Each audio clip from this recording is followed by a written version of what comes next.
പിതാവിന്റെയും പുത്രന്റെയും പരിശുദ്ധാത്മാവിന്റെയും നാമത്തിൽ ആമേൻ. എൻ്റെ പ്രിയപ്പെട്ടവരെ, ഇന്ന് ഫെബ്രുവരി 8 ശനിയാഴ്ചയാണ്. മാതാവിൻ്റെ ദിവസം. എല്ലാവരെയും സ്നേഹവന്ദനം, ദൈവാനുഗ്രഹം നേരുന്നു. നമുക്ക് പ്രാർത്ഥിക്കാം. അമ്മേ, പരിശുദ്ധ അമ്മേ, അമ്മേ, പരിശുദ്ധ അമ്മേ, ദേവമാതാവേ, ദൈവമാതാവേ, അന്ന് അങ്ങ് കൃപാസനത്തിൽ പ്രത്യക്ഷപ്പെട്ട് വരാൻ പോകുന്ന മഹാദുരന്തത്തിൽ നിന്ന് രക്ഷപ്പെടാനും എല്ലാവർക്കും വേണ്ടി പ്രാർത്ഥിക്കുവാനും ആവശ്യപ്പെട്ടിട്ട് 20 വർഷം കഴിഞ്ഞ ഈ വേളയിൽ കൃപാസനത്തിലൂടെ ഞങ്ങൾക്കും ഈ ദേശത്തിന് അങ്ങ് മാധ്യസ്ഥം തേടി തന്ന എല്ലാ അനുഗ്രഹങ്ങൾക്കും കൃപകൾക്കും ഞങ്ങളിപ്പോൾ ഹൃദയം നിറഞ്ഞ നന്ദി പറയുന്നു. അമ്മയെ പരിശുദ്ധ അമ്മേ, ജപമാല മാതാവേ, സകല കൃപാസന പ്രാർത്ഥനകളോട് ചേർത്ത് ഞങ്ങളിപ്പോൾ പ്രാർത്ഥിക്കുന്ന ഈ കുടുംബത്തിന്റെ പ്രത്യേക നിയോഗം മക്കളെ.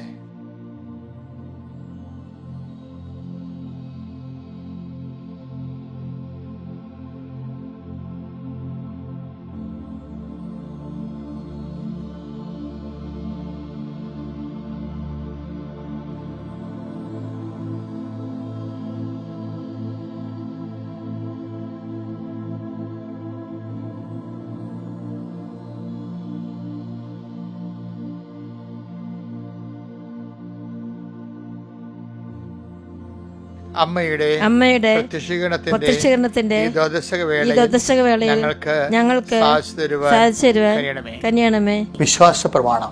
സർവശക്തനായ പിതാവും ആകാശത്തിന്റെയും ഭൂമിയുടെയും സൃഷ്ടാവുമായ ദൈവത്തിൽ ഞാൻ വിശ്വസിക്കുന്നു.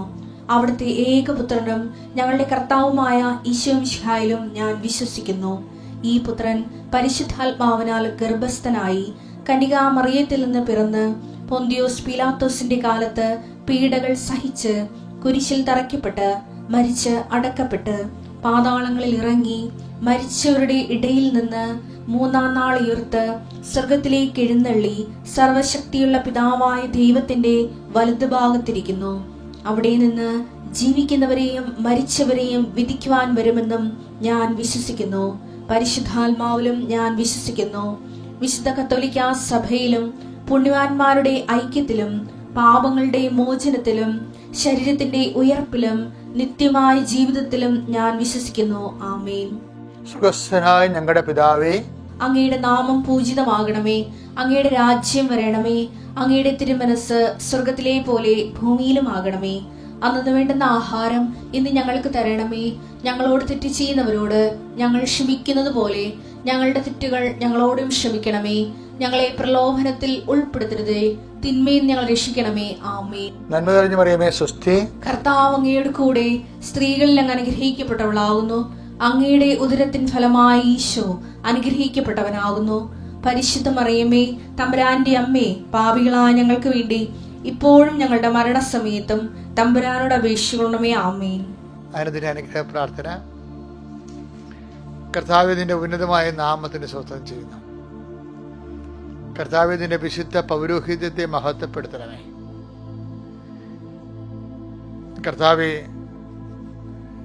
കർത്താവ് സഭയിലുള്ള സാന്നിധ്യം പ്രകടമാക്കണമേ.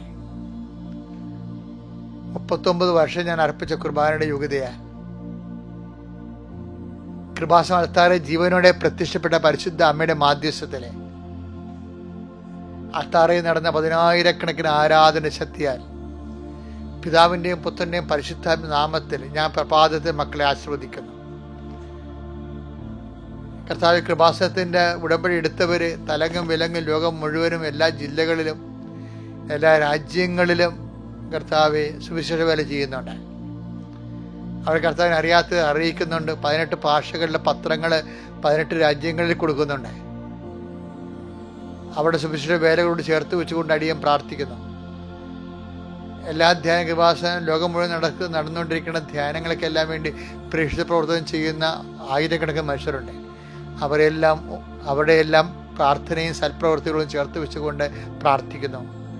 കർത്താവെ, അതുപോലെ തന്നെ കർത്താവെ, അനേകം മക്കൾ രോഗികളുടെ ആശുപത്രികളിൽ പോയി താമസിച്ചുകൊണ്ട് രോഗികളെ ബൈസ്റ്റാൻഡായിട്ട് സൂക്ഷിക്കുന്നുണ്ട്. ഉടമ്പടി എടുത്തവരെ തങ്ങൾക്ക് സ്വന്തവും ബന്ധവും ഇല്ലാത്ത ആൾക്കാരെ ഓൾഡ് ഏജ് ഹോമുകളിൽ പോയി അവിടെ തുണിയിലാക്കി കൊടുക്കുകയും അവരെ കുളിപ്പിക്കുകയും ചെയ്യുന്നുണ്ട്.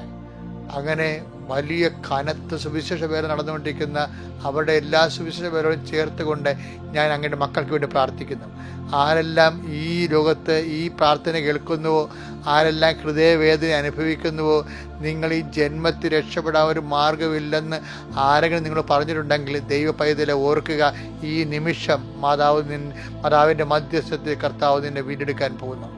നിന്റെ തിരുമുറുവാർന്ന് വലത് കർത്താവ് മക്കളെ ആശീർവദിക്കാൻ പ്രാർത്ഥിക്കുന്നു. അവരുടെ ജീവിത മണ്ഡലങ്ങളിൽ ആരും ഞങ്ങൾക്കില്ല, തങ്ങൾക്കില്ല എന്ന് ചിന്തിക്കുന്നവരെ, ആരും ഞങ്ങൾക്കില്ല, വലിയ കൊടിയ ഭാരവും കൊടിയ വഴക്കുമായിട്ട് ഈ വീട് നരകമാണ് ചിന്തിക്കുന്നവരുടെ മേലെ കർത്താവിൻ്റെ വിശുദ്ധമായ രക്തം തളിക്കട്ടെ എന്ന് പ്രാർത്ഥിക്കുന്നു. എൻ്റെ കർത്താവിൻ്റെ വിശുദ്ധമായ രക്തം തളിച്ചുകൊണ്ട് നിന്റെ കഴിവിനേക്കാളുപരി സമാധാനം, നീ ഏത് ഭവനത്തിൽ പ്രവേശിച്ചാലും ആ ഭവനത്തിന് സമാധാനം ആശംസിക്കാൻ പറഞ്ഞ കർത്താവിൻ്റെ ആശ്വാസത്തിനും ആഹ്വാനത്തിനും അധികാരത്തിൻ്റെ അടിസ്ഥാനത്തിൽ ഞാൻ അങ്ങയുടെ മക്കൾക്ക് സമാധാനം ആശംസിക്കുന്നു. ദൈവത്തിൻ്റെ കട നിന്നെ ആവശ്യിക്കട്ടെ. നിൻ്റെ മക്കളെ ഞാൻ ആശീർവദിക്കുന്നു. നിൻ്റെ ഗർഭിണികളായ അമ്മമാരെ ആശീർവദിക്കുന്നു. ആശുപത്രി കിടക്കുന്ന രോഗികളെ ആശീർവദിക്കുന്നു. ഇന്ന് സാമ്പത്തിക സ്ഥാപനങ്ങൾക്ക് വേണ്ടിയും കുടുംബത്തിൻ്റെ മേൽഗതിക്ക് വേണ്ടി തൊഴിൽപരമായ കാര്യങ്ങൾക്ക് വേണ്ടി തൊഴിൽ മേഖലകളിലേക്ക് രംഗങ്ങളിലേക്ക് പോകുന്നവരെ ആശീർവദിക്കുന്നു. കടകമ്പോളങ്ങളിലും അതുപോലെ തന്നെ വ്യാപാരങ്ങൾ നടത്തുന്നവർ അവരുടെ ഉദ്യമങ്ങൾക്ക് വേണ്ടി പോകുന്നവരെ ആശീർവദിക്കുന്നു. അതുപോലെ നിങ്ങൾ ചെയ്യുന്ന ഓരോ ജോലികൾക്കും ഒരു മേൽഗതി കാണുന്നില്ല. കാർഷിക മേഖലയിൽ, മത്സ്യത്തൊഴിലാളി മേഖലയിലൊക്കെ വല്ലാത്ത മുതൽ മുടക്കിയിട്ട് അതിൽ നിന്ന് പണം കിട്ടാതെ വരുമ്പോൾ ഉണ്ടാകുന്ന പടലപ്പിണക്കങ്ങളും അസ്വസ്ഥങ്ങളും കടക്കാടും ഞെരുക്കങ്ങളും അനുഭവിക്കുന്ന ഹൃദയങ്ങൾ കർത്താവിനെ നമുക്ക് ആസ്വദിക്കുന്നു. എൻ്റെ കർത്താവ്, ഈ ആശീർവാദം കേൾക്കുന്നവരും ആശീർവാദം കിട്ടുന്നവരും അനുഭവിക്കുന്നവരും അവരുടെ ജീവിതത്തിൽ ഇന്ന് അത് ഹൃദയത്തിന് അവർക്ക് ബോധ്യപ്പെടാൻ വേണ്ടി ദൈവത്തിൻ്റെ കരുണ ആവശ്യം. പരിശുദ്ധമ്മ ദേവമാതാവ്, എല്ലാ വിശുദ്ധന്മാരും മാലാഖമാരും രക്തസാക്ഷികളും എൻ്റെ കർത്താവിന് ഉന്നതമായ നാമത്തിൽ നിങ്ങൾക്ക് വേണ്ടി മധ്യസ്ഥം വഹിക്കട്ടെ. Lord, in peace, spirit of power and grace. Okay മക്കളെ, നമ്മളിന്ന് വായിക്കാൻ പോകുന്ന സുവിശേഷം, ഇന്നത്തെ സന്ദേശം നടപടി പുസ്തകം 14:9. പൗലോസ് പ്രസംഗിക്കുന്നത് അവൻ കേട്ടു. പൗലോസ് അവനെ സൂക്ഷിച്ചു നോക്കി. സൗഖ്യം പ്രാപിക്കാൻ തക്ക വിശ്വാസം അവനുണ്ടെന്ന് കണ്ട് പൗലോസ് ഉച്ചത്തിൽ പറഞ്ഞു, എഴുന്നേറ്റ് കാലുറപ്പിച്ച് നിൽക്കുക. അവൻ ചാടി എഴുന്നേറ്റു. അതൊക്കെ ഇതിന്റെ പ്രോസസ്സിങ് പ്രക്രിയ എന്താണെന്ന് അറിയാമോ? അതായത് പൗലോസ് അവരോട് പ്രസംഗിച്ചുകൊണ്ടിരിക്കുന്ന സമയത്ത് പൗലോസിന്റെ ആന്തരിക ബോധ്യമുണ്ട്.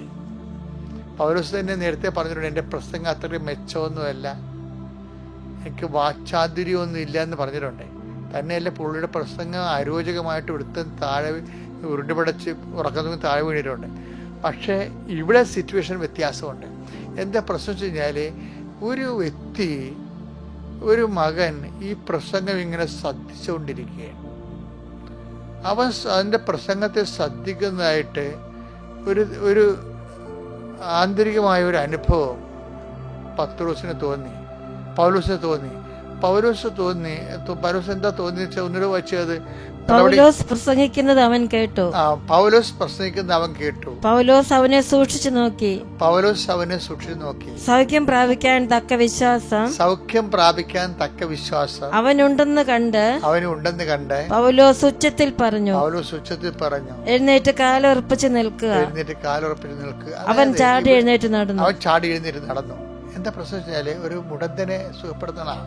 പക്ഷെ അതിന്റെ പ്രോസസ്സിങ് നോക്കണം. അതായത് ആന്തരിക, ഇപ്പം പൗലോസിന്റെ പ്രസംഗം അരോചകമാണെന്ന് അദ്ദേഹം തന്നെ പറയുന്നുണ്ട്. ചിലപ്പോൾ നീണ്ടു പോകുമ്പോൾ ചിലപ്പോൾ ആൾക്കാർ ഉറക്കം തൂങ്ങുന്നുണ്ടെങ്കിലും, പക്ഷെ ഈ പറയുന്ന സംഭവമില്ലേ, ഭയങ്കര ബോധ്യത്തിലാണ് ഇത് പറയണത്. പ്രസംഗത്തിനെ നമ്മൾ പാട്ടൊക്കെ പാടിയും അതുപോലെ തന്നെ ഇക്കിളിയുള്ള കഥകളൊക്കെ ഇട്ട് ആൾക്കാരെ ഇക്കിളി ഇട്ട് ചിരിപ്പിച്ചും ഈ അഭ്യാസമൊന്നും സുവിശേഷത്തിന് ആവശ്യമില്ല. സുവിശേഷത്തിന് ആവശ്യമുള്ളത് ശ്രോതാക്കളല്ലേ പിടിച്ചിരുത്തേണ്ടത്. ശ്രോതാക്കളെ ഹൃദയത്തിൽ ദൈവത്തെ പിടിച്ചിരുത്തണം. എല്ലാവരും പറഞ്ഞ് ശ്രോതാക്കളെ പിടിച്ചിരിക്കാനുള്ള മെക്കാനിസം എന്താണ്, ടാക്ടിക്സ് എന്താണ്? അതല്ല സുവിശേഷത്തിന് വേണ്ടത്. സുവിശേഷത്തിന് വേണ്ടത് ശ്രോതാക്കളുടെ ഹൃദയത്തിലേക്ക് ദൈവത്തെ പിടിച്ചിരുത്തണം. അതിന് ആന്തരികമായ ബോധ്യം വേണം. ഈ മനുഷ്യന് ആന്തരികമായ ബോധ്യമുണ്ട്. അപ്പോൾ ഒരു മനുഷ്യൻ ഈ ഒരു മുടന്തൻ ഇയാളിങ്ങനെ നോക്കിക്കൊണ്ടിരിക്കുകയാണ്. ഈ നോക്കിക്കൊണ്ടിരിക്കുന്നതിൻ്റെ ഇടയിൽ പൗലോസ് അയാളെ ശ്രദ്ധിച്ചു. എന്താ കാര്യം? അയാൾക്ക് വിശ്വാസം ഉണ്ടാകാൻ തുടങ്ങിയിരിക്കുന്നു. ബോധ്യം ഉണ്ടാ, വിശ്വാസം ഉണ്ടായിട്ട് എന്ത് സംഭവിച്ചത്? വിശ്വാസം ഉണ്ടാകുമ്പോൾ പൗലോസിന് മനസ്സിലായി ഇവൻ സൗഖ്യം പ്രാപിക്കാൻ തക്ക വിശ്വാസം ഇവനുണ്ട്. എന്താ കാര്യം? വിശ്വാസം കേൾവിയിൽ നിന്ന് വരുന്നതാണ്. 10:17 വായിച്ചേ. 10:17 റോമ. ആകയാൽ വിശ്വാസം കേൾവിയിൽ നിന്നും, വിശ്വാസം അയാൾക്ക് ആ ഉടനെ വിശ്വാസം കിട്ടണമെങ്കിൽ വിശ്വാസം കേൾവിയിൽ നിന്ന്, കേൾവി ക്രിസ്തുവിനെ പറ്റിയുള്ള, അതാണ് സാധനം. എന്താണ് കേൾവി? ക്രിസ്തുവിനെ കുറിച്ചുള്ള പ്രസംഗത്തിൽ നിന്നുമാണ്. ക്രിസ്തുവിനെ കുറിച്ച് പ്രസംഗിക്കണം, അല്ല രാഷ്ട്രീയം പറഞ്ഞൊരു കാര്യമില്ല. അപ്പൊ ഞാൻ പറഞ്ഞു വരുന്നതിന്റെ കാരണം വെച്ച് കഴിഞ്ഞാല് വിശ്വാസം കേൾവിയിൽ നിന്നാണ്. അല്ലെ 10:17 അതാണ് ആ പടത്തിന് സംഭവിക്കുന്നത്. പൗലോസ് ബോധ്യത്തോടെ പ്രസംഗിക്കുന്ന കാരണം ഇവന്റെ അവന് വിശ്വാസം കേൾവിയിൽ നിന്ന് കിട്ടുകയാണ്. കേൾവി എന്തിനെ കുറിച്ചാണ്? കേൾവി യേശുക്രിസ്തുവിനെ കുറിച്ചുള്ള പ്രസംഗങ്ങൾ അറിവിൽ നിന്നാണ്. യേശുക്രിസ്തുവിനെ കുറിച്ച് പ്രസംഗിക്കാൻ അറിയണം. അതിന് പല സമയങ്ങളിലും ക്രിസ്തുവിൻ്റെ കൂടെ ഇരിക്കേണ്ടി വരും നമ്മൾ. അല്ലാതെ വല്ലവരും എഴുതി വെച്ചിരിക്കുന്ന പ്രസംഗം വായിച്ചാൽ കാര്യം നടക്കത്തില്ല. ക്രിസ്തുവിനെ കുറിച്ച് ആന്തരികമായ ബോധ്യം കിട്ടിക്കഴിയുമ്പോൾ സ്വാഭാവികമായി നമ്മൾ സംസാരിക്കുന്നവർക്ക് വിശ്വാസം ഉണ്ടാകും. വിശ്വാസം കേൾവിയുന്ന കാര്യം. പ്രസംഗം പ്രധാനപ്പെട്ട കാര്യം തന്നെയാണ്. കാര്യം അതറിയണമെങ്കിലേ 10:14 വായിച്ചേ. റോമ 10:14. എന്നാൽ തങ്ങൾ വിശ്വസിച്ചിട്ടില്ലാത്ത ഒരുവനെ, റോമ 10:14 എന്താ പറഞ്ഞേ? എന്നാൽ തങ്ങൾ വിശ്വസിച്ചില്ലാത്ത ഒരുവനെ അവർ എങ്ങനെ വിളിച്ചപേക്ഷിക്കും? അതായത് വിശ്വാസത്തിൽ നിന്നാണ്. വിശ്വാസം കേൾവി എന്നാ പറഞ്ഞത്. കേൾവി എന്താണ്? കേൾവി യേശുക്രിസ്തുവിനെ കുറിച്ച് അറിവായിരിക്കണം. അറിവ് എവിടെ നിന്ന് വരണം? പ്രസംഗത്തിൽ നിന്ന്. പറഞ്ഞ അടുത്ത എന്നാൽ പറഞ്ഞു വായിച്ചോളൂ. ഒരിക്കലും കേട്ടിട്ടില്ലാത്തവനെ എങ്ങനെ വിശ്വസിക്കും? പ്രസംഗകനില്ലാതെ എങ്ങനെ കേൾക്കും? ആ പ്രസംഗം എന്ന് പറയുന്നത് നമുക്ക് ഈ സുവിശേഷ പ്രസംഗത്തിന്റെ പ്രത്യേകത വെച്ച് കഴിഞ്ഞാല് ആ പ്രസംഗങ്ങളെ അടയാളങ്ങൾ കൊണ്ട് സ്ഥിരീകരിക്കും ദൈവം. അവരുടെ അതല്ലേ മാർക്കോസിന്റെ പുസ്തകം വായിച്ചേ 16:20. അവർ എല്ലായിടത്തും പോയി പ്രസംഗിച്ചു. അതായത് അവർ എല്ലായിടത്തും പോയി പ്രസംഗിച്ചു. കർത്താവ് അവരോടുകൂടി പ്രവർത്തിക്കുകയും എന്താ കർത്താവ് അവരോടുകൂടി പ്രവർത്തിക്കുകയും അടയാളങ്ങൾ കൊണ്ട് വചനം സ്ഥിരീകരിക്കുകയും ചെയ്തിരുന്നു. അടയാളം കൊണ്ട് വചനം സ്ഥിരീകരിക്കുകയും ചെയ്യുന്നു. അതായത് പ്രസംഗികനെ ബോധ്യത്തോടെ പ്രസംഗിച്ചു കഴിഞ്ഞാൽ, പൗലോസ് കണ്ടില്ലേ, പൗലോസ് പ്രസംഗിച്ചപ്പോൾ എന്ത് സംഭവിച്ചത്? ആ മുടന്തന് വിശ്വാസം ജനിച്ചു. പിന്നെ എന്ത് സംഭവിക്കണത്? പിന്നെ പൗലോസിന്റെ വചനങ്ങളെ കർത്താവ് അടയാളം കൊണ്ട് സ്ഥിരീകരിക്കുന്നുണ്ട്. അപ്പം അടയാളം സഭയിൽ നഷ്ടപ്പെട്ട് കഴിഞ്ഞാൽ പിന്നീട് താത്വിക പ്രബോധനമായി പോകും. വരണ്ട കുറച്ച് പ്രസ്താവനകളുടെ സമാഹാരമായി പോകും. പക്ഷെ പ്രസംഗിക്കുമ്പോൾ സഭയിൽ അടയാളം ഉണ്ടായിരിക്കും. എന്താ കാര്യം? അത് കർത്താവ് സ്ഥിരീകരിക്കണതാണ്.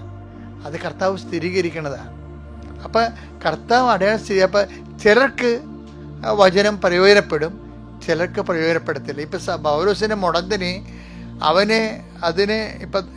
അതിനെ സുഖം പ്രാപിക്കാൻ തക്ക വിശ്വാസം അവന് ഉണ്ടായി. അപ്പം ചിലർക്ക് വിശ്വാസം ഉണ്ടാകും, പക്ഷെ സുഖം പ്രാപിക്കാൻ തക്ക വിശ്വാസം ഉണ്ടാകത്തില്ല. അതുകൊണ്ടാണ് ഹെബ്രായർ പറഞ്ഞത്. ഹെബ്രായർ 4:2 വായിച്ചേ. അവർക്കെന്നതുപോലെ തന്നെയാണ് നമുക്കും സുവിശേഷം ലഭിച്ചത്. അവർക്കെന്ന പോലെയാണ് നമുക്കും സുവിശേഷം ലഭിച്ചത്. എന്നാൽ അവർ കേട്ട വചനം അവർക്ക് പ്രയോജനപ്പെട്ടില്ല. കാരണം അവർ അത് വിശ്വസിച്ചില്ല. ഇപ്പൊ ഇത് ഭയങ്കര രസമല്ലേ? പക്ഷെ ഇവിടെ റോമയിൽ നമ്മൾ ആക്ച്വലി നമ്മൾ വായിക്കണത് എന്താ? 14:9 ഒരു മുടന്തൻ അത് കേട്ടു, അവനത് പ്രയോജനപ്പെട്ടു, അവന് സുഖം പ്രാപിക്കാൻ തക്ക വിശ്വാസം ഉണ്ടെന്ന് കണ്ടിട്ട് പറഞ്ഞു, നീ എഴുന്നേറ്റ് കാല് ഉറച്ചു നിൽക്കാൻ പറഞ്ഞു. അവൻ നടന്നു തുടങ്ങിയെന്ന്. 14 ഇരട്ടി അവർ ചെയ്ത്.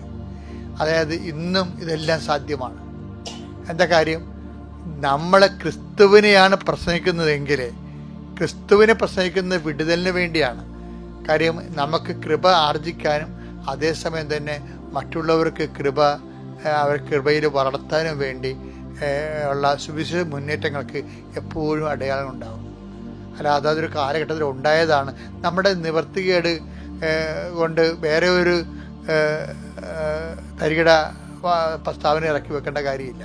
എന്ന് വെച്ച് കഴിഞ്ഞാൽ ചിലർ പറയും അതൊക്കെ ഓരോ കാലഘട്ടത്തിലേ ഉള്ളൂ. അത് കഴിയുമ്പോൾ ഇത് കട്ട് ചെയ്തേ ഇത്രയും വേണ്ടേ. അതായത് അടയാളങ്ങൾ എല്ലാ കാലങ്ങളിലും ഉണ്ടാവും. ആ പ്രബോധനം ക്രിസ്തുവിനെ കുറിച്ചാണെങ്കിലും ആത്മരക്ഷാർത്ഥമാണെങ്കിൽ അത് ആന്തരിക ബോധ്യത്തിലാണെങ്കിൽ, അല്ലാതെ വിജ്ഞാന പാഠവങ്ങൾ നമ്മുടെ വിജ്ഞാനം ആഘോഷിക്കാൻ വേണ്ടി ആകരുത്.